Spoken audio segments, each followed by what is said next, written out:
Hello दोस्तों, नमस्कार। आप सभी लोगों का बहुत बहुत स्वागत है एग्जाम लवर्स पर। मैं हूं राजन महाजन और योगदान बैच के इस शानदार सेशन में आप सभी का बहुत बहुत स्वागत करता हूं। क्लास में अभी तक हम लोग भारत के संविधान का विकास, हमारी प्रस्तावना, उसके बाद हम लोग अपने मौलिक अधिकार, राज्य के नीति निर्देशक तत्व और आज हम लोग पढ़ने वाले हैं भारत के संविधान की एक बहुत महत्वपूर्ण टॉपिक फंडामेंटल ड्यूटीज, जिसके संविधान के निर्माण के दौरान चर्चा तो नहीं थी, लेकिन फिर से संविधान के बनने के बाद देश के संसद द्वारा ये महसूस किया गया कि कहीं ना कहीं देश के लोगों के लिए हमने अधिकार दिए, लेकिन अधिकारों के साथ साथ लोगों के लिए कुछ कर्तव्य भी डिसाइड करने चाहिए। तो इसी को लेकर आज का ये पूरा सेशन होगा। डिटेल में हम लोग एक एक आर्टिकल वाइज पढ़ेंगे पूरा फंडामेंटल ड्यूटीज हमारी। और फंडामेंटल ड्यूटीज सीधे सीधे समझिए मौलिक अधिकार का ही एक रूप है, यानी वो हमको अधिकार देता है और ये हमारे कुछ कर्तव्य निर्धारित करता है। संविधान के आर्टिकल 51A, याद रखिएगा आर्टिकल 51A पूछा जाता है। फोर का का यानी चौथा आपका जो सब है उसका का बन गया है। चार तक हम लोग पढ़ चुके थे भाग का, और ये भाग चार का है 51, ये आर्टिकल है आपका। और इसी के अंतर्गत मौलिक कर्तव्यों का हम लोग डिस्कस करेंगे। मौलिक कर्तव्य यानी दुनिया में बहुत सारे ऐसे देश हैं जहां पर इस प्रकार की व्यवस्था नहीं है, लेकिन हमारे देश के प्राचीन काल से ही ऐसी कुछ परंपराएं रही हैं कि लोगों के अपने खुद के कर्तव्य रहे हैं। उसको सरकार द्वारा तो नहीं निर्धारित किया गया, किसी राजा द्वारा नहीं, लेकिन लोगों के अपने खुद के कर्तव्य रहे हैं। और उसी को देखते हुए जब 1975 में इमरजेंसी लगती है और उस इमरजेंसी के बाद सरदार सर सिंह एक समिति, अभी हम लोग उसके बारे में समझेंगे, तो उसी के अनुशंसा पर फिर ये कर्तव्य जोड़े जाते हैं। ऐसा नहीं है कि ये कर्तव्य हमारे संविधान निर्माताओं द्वारा नहीं जोड़े गए, कर्तव्य नहीं थे, लेकिन फिर भी उन्होंने माना कि लोग ऑलरेडी इंडिया के पहले से कर्तव्यों के प्रति ज्यादा अवेयर हैं, इसलिए वो अपने कर्तव्य की बात नहीं की। लेकिन समय के साथ कुछ चीजें ऐसी होती है जिनको चेंज करना पड़ता है। और आपने शायद गीता भी पढ़ी होगी। गीता में कृष्ण ने कहा है कि फल की अपेक्षा किए बिना अपने कर्तव्यों का निर्वहन करना चाहिए। और ये कर्तव्य की बात यहाँ पर भी करते हैं गीता में, है ना। कर्तव्य, कर्तव्य यानी काम करना, और वो भी पॉजिटिव। हर एक अच्छे काम को कर्तव्य बोला जाता है, करने वाले व्यक्ति के एक सार्थक काम को। तो ऐसे ही मौलिक कर्तव्य हैं ये हमारे। और ये महात्मा गांधी जी का भी इसके बारे में विचार था कि हमारे अधिकारों का सही स्रोत हमारे कर्तव्य होते हैं, यानी हम अपने अधिकारों का स्रोत वहीं से सृजित कर सकते हैं जहां से हमारे कर्तव्य शुरू होते हैं। और यदि हम अपने कर्तव्यों का सही ढंग से निर्वाह करेंगे तो हमें अधिकार मांगने की आवश्यकता नहीं होगी। जैसे एक एग्जाम्पल से आप समझें कि हम लोग जैसे कुछ ऐसे विचार रख दें जो कि हमको खुद पता है कि वो कंट्रोवर्सी में आ जाएंगे और वो एक प्रकार से समाज में नहीं बोलने चाहिए, तो वो क्या करेंगे, हम जब उन पर हम लोग ऑलरेडी अपने आप में संयम रख लेंगे तो कहीं ना कहीं हमारी फ्रीडम ऑफ स्पीच की बात ही नहीं होगी, और उसके लिए हमको फंडामेंटल जो राइट मिले हैं उनका आपका हनन ही नहीं होगा, है ना। तो इसलिए आप कर्तव्य करते रहेंगे तो राज्य में आपके अधिकारों की मांग की जो बात है वो कहीं ना कहीं प्रभावी नहीं होगी। और फिर सोर्सिंग समिति जो कि 1975 के बाद आपका आती है। 42वें संविधान संशोधन, याद रखिएगा सोर्सिंग समिति 42वां संविधान संशोधन 1976, ये तो बहुत मोस्ट इंपॉर्टेंट है, डेली क्लास में हम लोग पढ़ते हैं। आपातकाल 1975 में भारत में लगाया गया था, याद रखिएगा 25 और 26 जून की रात को 1975 में। और 1975 में जब आपातकाल लगा भारत में तो उस समय सरदार सोर सिंह एक समिति बनाई गई और उसकी सिफारिश पर 42वें संविधान संशोधन 1976 के माध्यम से मौलिक कर्तव्यों का समावेशन किया गया। बल्कि हम लोग ये कहें कि अब एक और चीज जोड़ दी गई है ना। और जैसा कि सरदार सोर सिंह समिति थी, इनके द्वारा अनुशंसा किए गए थे आपके मौलिक कर्तव्य कुछ ज्यादा ही, लेकिन फिर इनको कांग्रेस जो कि उस समय सब पार्टी में थी, और उसी के द्वारा फिर इसको एक सीमित दो तीन चीजें काट करके इनको फाइनली बना दिया गया है। और जब हमारा मूल संविधान था तो उस समय मौलिक अधिकारों की अवधारणा नहीं थी। याद रखिएगा जब हमारा मौलिक अधिकार थे, लेकिन मूल संविधान में मौलिक कर्तव्यों की बात नहीं थी, क्योंकि उस समय हम लोग अधिकारों की बात पर ज्यादा फोकस कर रहे थे कि हमारे देश की जनता को अधिकार दिए जाए। अभी कर्तव्यों की कुछ बात नहीं है, भारत में कर्तव्य ऑलरेडी बहुत सारे लोग अपने आप से निभाते रहते हैं। लेकिन फिर इसमें 51A में वर्तमान में आप देखें तो 11 मौलिक कर्तव्य आपके जुड़े हुए हैं, जो कि हम लोग एक एक अभी पढ़ेंगे। 10 1976 में बनाया गया, 42 में संविधान संशोधन के माध्यम से, और 11वां जो आपका है 2002 में 86 में संविधान संशोधन के माध्यम से बनाया गया। बात करें आपके मौलिक कर्तव्य की, तो ये मौलिक कर्तव्य आपके यूएसएसआर, यूनाइटेड स्टेट्स सोवियत रसिया से लिए गए हैं, जिसको हम लोग वर्तमान में आज रूस या रसिया बोलते हैं। वहीं के संविधान में इस प्रकार की चीजों का वर्णन था और वहीं से भारत की सरकार द्वारा इसको आत्मसात किया गया है, संविधान में लिया गया। अब ये नहीं कहेंगे आपकी डायरेक्ट लिया गया, डायरेक्ट तो कोई चीज होती नहीं है, कॉपीराइट लग जाएगा, है ना। कॉपीराइट का दौर है, इसलिए उससे कुछ ना कुछ परिवर्तन करके लिए गए हैं। तो हम लोग अपना एक एक मौलिक कर्तव्य समझें, संविधान का पालन करें और उसके आदर्शों, संस्थाओं, राष्ट्रीय ध्वज और राष्ट्रगान का आदर करें। ये चीजें बहुत महत्वपूर्ण है। नंबर एक, क्योंकि नंबर एक किसी चीज को दिया जाता है तो ये अपने आप में बेहद महत्वपूर्ण है, क्योंकि जब हम लोग अपने संविधान का पालन करेंगे तो किसी प्रकार का व्यवधान नहीं आएगा। उसमें जो आदर्श दिए गए हैं कि हम अपने विचार कैसे रखें, अपनी संस्कृति, अपनी सभ्यता, अपने धार्मिक स्वतंत्रताएं, तो वो सब हम लोग जब अक्षुण्ण रखेंगे, यानी उनको सुरक्षित रखेंगे, उनमें किसी प्रकार की छेड़खानी नहीं करेंगे, तो ऑलरेडी हम अपने कर्तव्यों का निर्वहन अच्छे से कर पाएंगे। संस्थाएं, बहुत सारी संस्थाएं हैं आपकी भारत की सरकार की, जैसे आपका चुनाव आयोग ही हो गया। संस्थाओं में तो आपका उच्च न्यायालय, सर्वोच्च न्यायालय भी आएगा। ये सभी संस्थाएं हैं और इनका यदि आप लोग जो हमारे नेशनल एम्बलम, नेशनल एंथम, ये सभी चीजें, राष्ट्रीय ध्वज है ना, नेशनल फ्लैग जो हमारा तिरंगा है उसका सम्मान करें, और राष्ट्रगान हम लोग देखते हैं जब राष्ट्रगान गाया जाता है तो लोग खड़े होकर के 52 सेकंड तक शांत होकर के एक पोजीशन में खड़े रहते हैं, यानी ये हमारा एक कर्तव्य है। ये किसी पर जबरदस्ती थोपा नहीं गया है, लेकिन हमारे कर्तव्य निर्धारित किए गए हैं कि कुछ इस प्रकार आप करें ताकि आपके जो कर्तव्य हैं वो समाज के सामने दिखाई दे। दूसरा हमारा कर्तव्य है स्वतंत्रता के लिए राष्ट्रीय आंदोलन को प्रेरित करने वाले उच्च आदर्शों। राष्ट्रीय आंदोलन को कैसे प्रेरित किए, जैसे महात्मा गांधी जी ने अपने विचार रखे, शहीद भगत सिंह थे उनके भी अपने विचार थे, सुभाष चंद्र बोस जी उनके भी अपने विचार थे, पंडित जवाहरलाल नेहरू उनके भी अपने विचार थे, और उससे पहले भी बहुत सारे क्रांतिकारी हुए।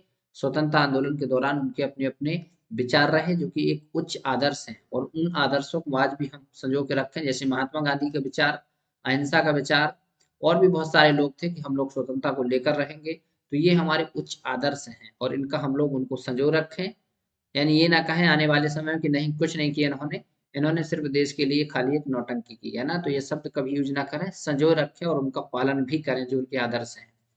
तीसरा, भारत की संप्रभुता, यानी भारत की सॉवरिटी, यूनिटी और अखंडता, है ना, इंटीग्रिटी, इन सब की रक्षा करें और उसे अक्षुण्ण रखें। उसको क्या करें, अक्षुण्ण रखें। कैसे, कि जब आपकी खुद की एक स्टेट की अपनी सॉवरिटी होती है, उस राष्ट्र में वहाँ के लोग एकता के साथ रहते हैं और खंडित न होना, यानी बंटवारे की भावना से बचना, और ये सब रहेगा तो इसकी क्या करेंगे हम लोग, अपने देश को, एक देश के संविधान को बचा पाएंगे। और ऐसी अपील की जाती है कि इसको आप अक्षुण्ण रखें, यानी बचा के रखें। अक्षुण्ण माने होता है कि जिसको नष्ट ना करें, सुरक्षित रखें। चौथा हमारा फंडामेंटल ड्यूटीज है, देश की रक्षा करें और आह्वान किए जाने पर राष्ट्र की सेवा करें। यानी देश की रक्षा, कभी भी ऐसा समय आता है जैसे देश के ऊपर आपातकालीन कोई ऐसी व्यवस्था, कोई दूसरी शक्तियां आक्रमण कर देती हैं और देश की सरकार द्वारा, देश के द्वारा आह्वान किया जाता है कि राष्ट्र की सेवा के लिए आप तैयार हो जाए, तो जरूर आपका एक कर्तव्य बनता है कि आप राष्ट्र के लिए सेवा करने की तैयारी में लग जाए। पांचवा हमारा मौलिक कर्तव्य है भारत के सभी लोगों में समरसता, समान भ्रातृत्व की भावना का निर्माण करें, यानी भारत के जितने भी लोग हैं उन सब में आपसी भाईचारे, जिसको सहिष्णुता बोलते हैं, और समान भ्रातृत्व की भावना, यानी सभी लोग भाईचारे से रहें और एक दूसरे के साथ मेल मिलाप की भावना के साथ रहें। ऐसा हमारे देश के जो धर्म, भाषा या प्रदेश या वर्ग आधारित जो भेदभाव है वो एकदम परे रहे, और साथ ही साथ ऐसी प्रथाओं का त्याग करें जो स्त्रियों के सम्मान के विरुद्ध हो। यानी पांचवा ये वुमेन एम्पावरमेंट की बात भी करता है साथ में, और साथ ही साथ सहिष्णुता की बात करता है कि हम लोग धर्म, भाषा, प्रदेश या वर्ग के आधार पर अपने विचार न रखें, सभी को एक साथ लेकर चलें, और महिलाओं से संबंधित ऐसे कोई भी आपके जो प्रथाएं हैं उनका त्याग करें जो उनके लिए, उनके विरुद्ध हैं, है ना, उनके सम्मान के विरुद्ध हैं। जैसे बहुत सारी प्रथाएं हैं, जैसे पर्दा प्रथा, इसको भी माना जाता है, और भी बहुत सारी प्रथाएं हैं जिनको हम लोग उनका त्याग करें और उसी प्रथाओं का क्या करें, समान भ्रातृत्व की भावना बढ़ाएं। ये दोनों चीजें हैं, भ्रातृत्व की भावना भी बढ़ाना है हमको, साथ ही साथ महिलाओं के साथ जो सम्मान की बात है, यदि उनके विरुद्ध कोई ऐसी चीज है तो उनको प्रथाओं को त्याग दें आप। छठवां हमारा ड्यूटीज कहता है हमारी सामाजिक संस्कृति की गौरवशाली परंपरा का महत्व समझें और उसका परिरक्षण करें। यानी हमारी जो संस्कृति है, कंटेम्प्रेरी कल्चर यानी समकालीन जो आज संस्कृति हमारी है, इसकी जो गौरवशाली परंपरा पहले से रही है उसके महत्व को समझें। आखिर हमारा कल्चर क्या है, हमारी संस्कृति क्या है, और उसके महत्व को समझें, साथ ही साथ उसको बचाने का प्रयास करें, यानी आने वाली पीढ़ियों तक इस प्रकार के संस्कार, भारत की जो अपनी एक संस्कार की शैली है, संस्कृति है हमारे देश की, वो बची रहे। सातवां, प्राकृतिक पर्यावरण, जिसके अंतर्गत हम लोग वन, झील, नदी, वन्य जीव, इन सभी की रक्षा करें और संवर्धन करें, तथा साथ ही साथ प्राणी मात्र के लिए दया भाव रखें। यानी ये अहिंसावादी विचार को प्रभावित करता है। वन्य जीव संरक्षण अधिनियम 1972 में आने के बाद इस प्रकार की चीजें आई। हम लोगों ने कल डीपीएसपी में भी पढ़ा था, 48A में इस प्रकार की चीजें जोड़ी गई थी, और 51 के सब क्लॉज 7 में भी इस प्रकार की चीज जुड़ी गई है। वन, नदी, झील, झरना, और साथ ही साथ प्राणी मात्र, है ना, किसी भी प्राणी के प्रति दया रखें। ऐसा नहीं है कि गरीब है, उसको कोई प्रताड़ित कर रहा है तो उसके प्रति आप सहानुभूति दिखाएं, उसका बचाव करें, यदि उनके प्रति दया की भावना रखें। आठवां हमारी ड्यूटी है वैज्ञानिक दृष्टिकोण से मानववाद और ज्ञानार्जन तथा सुधार की भावना का विकास करें। यानी वैज्ञानिक दृष्टिकोण होना चाहिए, साइंटिफिक वे में हम लोग सोचें। हम लोग पुरानी परपाटियों से नहीं, जो एक प्रकार की वैचारिक रूप से थी, वो खाली धरातल पर नहीं थी, लेकिन वैज्ञानिक एंगल से हम लोग सोचें, जिससे मानववाद और ज्ञानार्जन दोनों चीजें, यानी मानव मतलब किसी जाति, धर्म, वर्ग की भेदभाव नहीं, सिर्फ मानव मात्र के लिए, और ज्ञान तथा सुधार की भावना का विकास करें।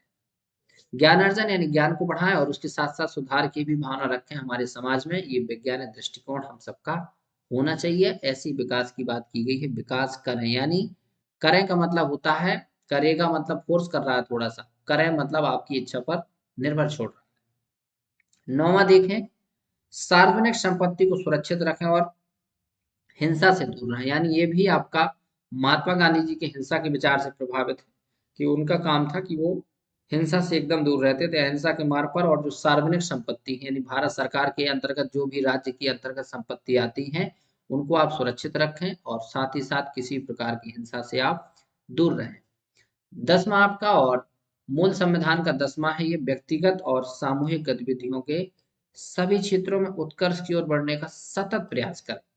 यानी आप पर्सनली भी बढ़ें और सामूहिक रूप से भी समाज को बढ़ाने के लिए इस प्रकार का काम करें, जिससे राष्ट्र की प्रगति निरंतर बढ़ते हुई नई ऊंचाइयों को छू ले। यानी राष्ट्र के लिए लास्ट है आपका 10वां, अकॉर्डिंग टू 1976। फिर इसके बाद 2002 के बाद 11वां भी हम लोग भी नीचे पढ़ रहे हैं, लेकिन आप व्यक्तिगत और सामूहिक रूप से उत्कर्ष की ओर बढ़े, यानी डेवलपिंग हो, आगे बढ़े, लोगों को बढ़ाएं, समाज को बढ़ाएं, जिससे राष्ट्र की प्रगति और बढ़ सके और दिन दोगुनी रात चौगुनी ऊंचाइयों को देश छुए। 11वां और 2002 में जोड़ा गया आपका अंतिम मौलिक कर्तव्य, 6 से 14 वर्ष की आयु के बीच के अपने बच्चों को शिक्षा के अवसर, राइट टू एजुकेशन आपका यहीं से प्रभावित होता है। यह कर्तव्य 86 में संविधान संशोधन 2002 के द्वारा जोड़ा गया है। 11वां मौलिक कर्तव्य है, यानी 6 से 14 वर्ष के आपके घर में कोई भी बालक है, आप उसके अभिभावक हैं या आप उसके घर के सीनियर हैं, तो जरूर उन बच्चों को विद्यालय तक पढ़ने के लिए भेजें, शिक्षा के उनके लिए अवसर उपलब्ध कराएं। ये आपका कर्तव्य है, यानी बच्चे देश के शिक्षित हों, ऐसा आप अपना कर्तव्य समझें, और ये शिक्षा के अधिकार के अंतर्गत आपका आता है।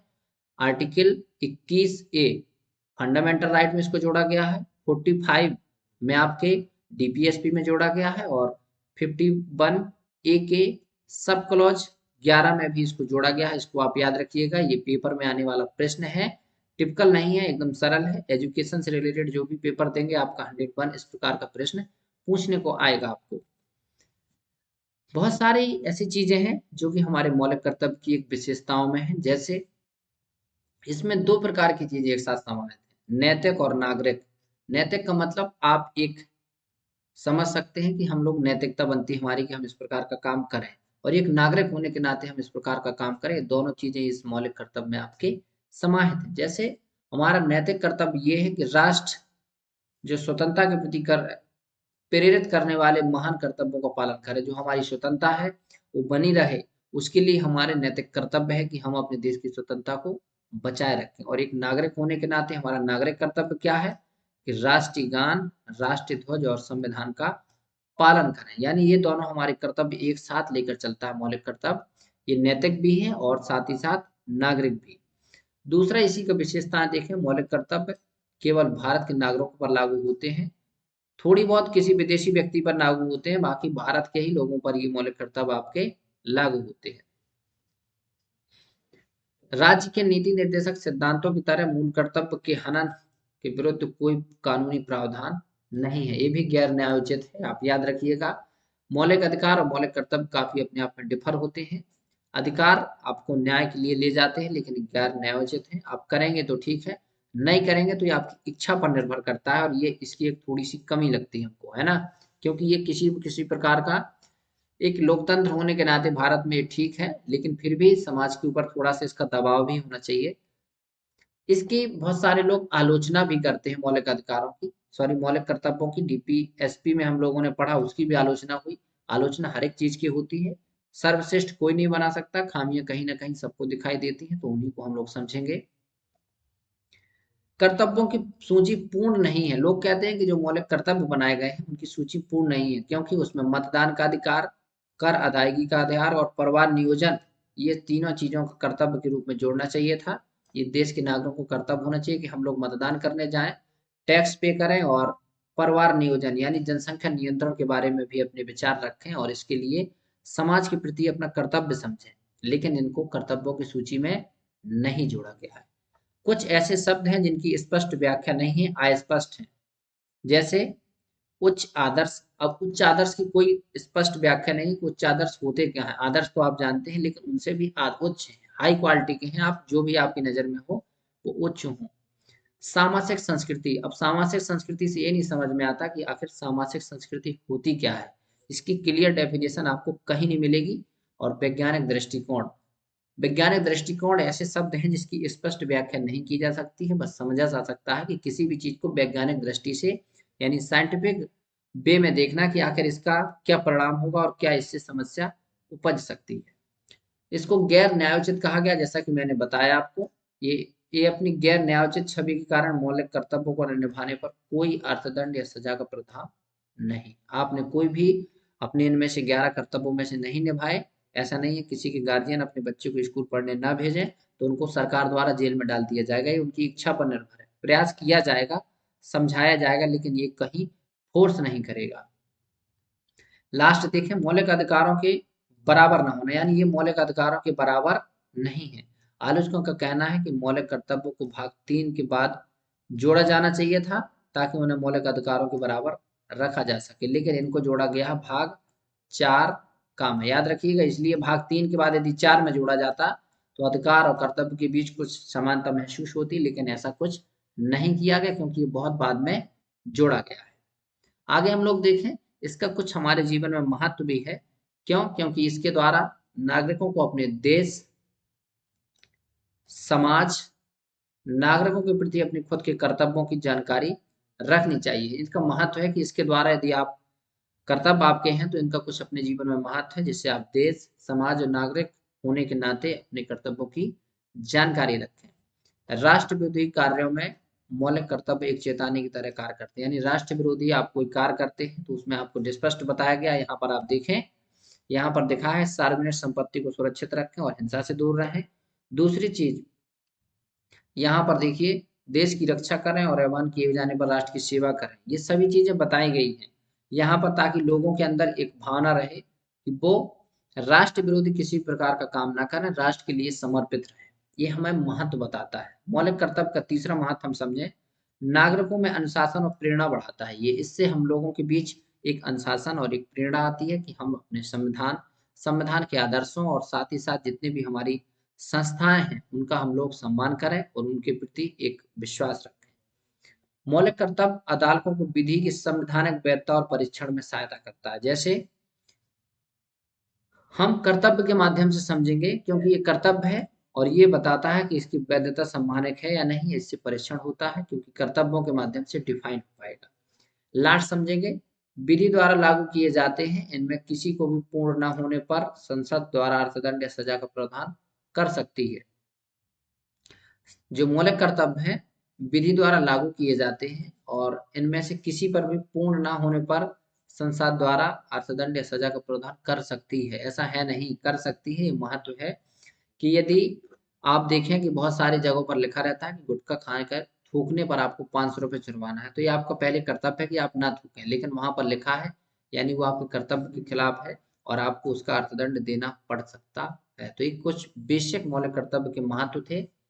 यहाँ पर हम लोगों ने मौलिक कर्तव्य से संबंधित बहुत सारी चीजें पढ़ी। आई होप कि आप लोग इतना डिटेल में मौलिक कर्तव्य जल्दी पढ़े नहीं होंगे। आज मैंने इस क्लास में आपको डिटेल में मौलिक कर्तव्य यानी फंडामेंटल ड्यूटी समझाने का प्रयास किया। एक बार हम लोग फिर रिवाइज करेंगे। इंग्लिश में इसको फंडामेंटल ड्यूटीज बोलते हैं। आर्टिकल 51A में इसका वर्णन है। भाग 4 का इसका संविधान का भाग है, जिसको संशोधन करने के बाद 1976 के बाद जोड़ा गया है। हमारे प्राचीन समय से मौलिक कर्तव्यों की बात होती रही, लेकिन डेफिनेटली एक चीज स्पष्ट रूप से लिखी हो तो उसका कुछ महत्व ही अलग होता है। इसके लिए सरदार सरोवर सिंह समिति आई, इसके द्वारा संविधान में संशोधन किया गया। 42 में संविधान संशोधन के माध्यम से ये मौलिक कर्तव्य आपके 10 जोड़े गए और 2002 में 11वां मौलिक कर्तव्य आपका जोड़ा गया। 11 के 11 मौलिक कर्तव्य यहाँ पर हम लोगों ने देखे। 11वां आप याद रखिएगा, 6 से 14 वर्ष के बच्चों के लिए निःशुल्क और अनिवार्य शिक्षा की बात करता है। मौलिक कर्तव्य की कुछ विशेषताएं हैं जिन पर हम लोगों ने बात की, जो नैतिक और नागरिक कर्तव्य की चर्चा करता है। कुछ आलोचनाएं भी हैं, जैसे मतदान, कर अदायगी और परिवार नियोजन, स्पष्ट व्याख्या न होना और गैर न्यायोचित हमारे कुछ कर्तव्य हैं, इसलिए इनसे कुछ हमारे जीवन का महत्व भी बढ़ जाता है। जैसे आप हिंसा से दूर रहें, अनुशासन को बढ़ाएं, संवैधानिक वैधता और परीक्षण में सहायता करें, अपने समाज अपने नागरिक होने के नाते कर्तव्यों की जानकारी भी आप रखते रहें। तो आज के इस वीडियो में हम लोगों ने डिटेल में समझा मौलिक कर्तव्य। आई होप कि आपको ये सभी बातें और जो वीडियो में दी गई इन्फॉर्मेशन है पसंद आई होगी। चैनल पर नए हैं तो चैनल को सब्सक्राइब करें, वीडियो अच्छा लगता है तो लाइक करें और साथ ही साथ अपने साथियों तक शेयर करें। ऐसे ही महत्वपूर्ण सेशन में और योगदान बैच में आप डेली जुड़े। क्लास आज की 6 थी।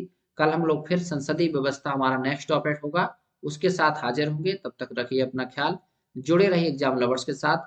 Thank you all of you.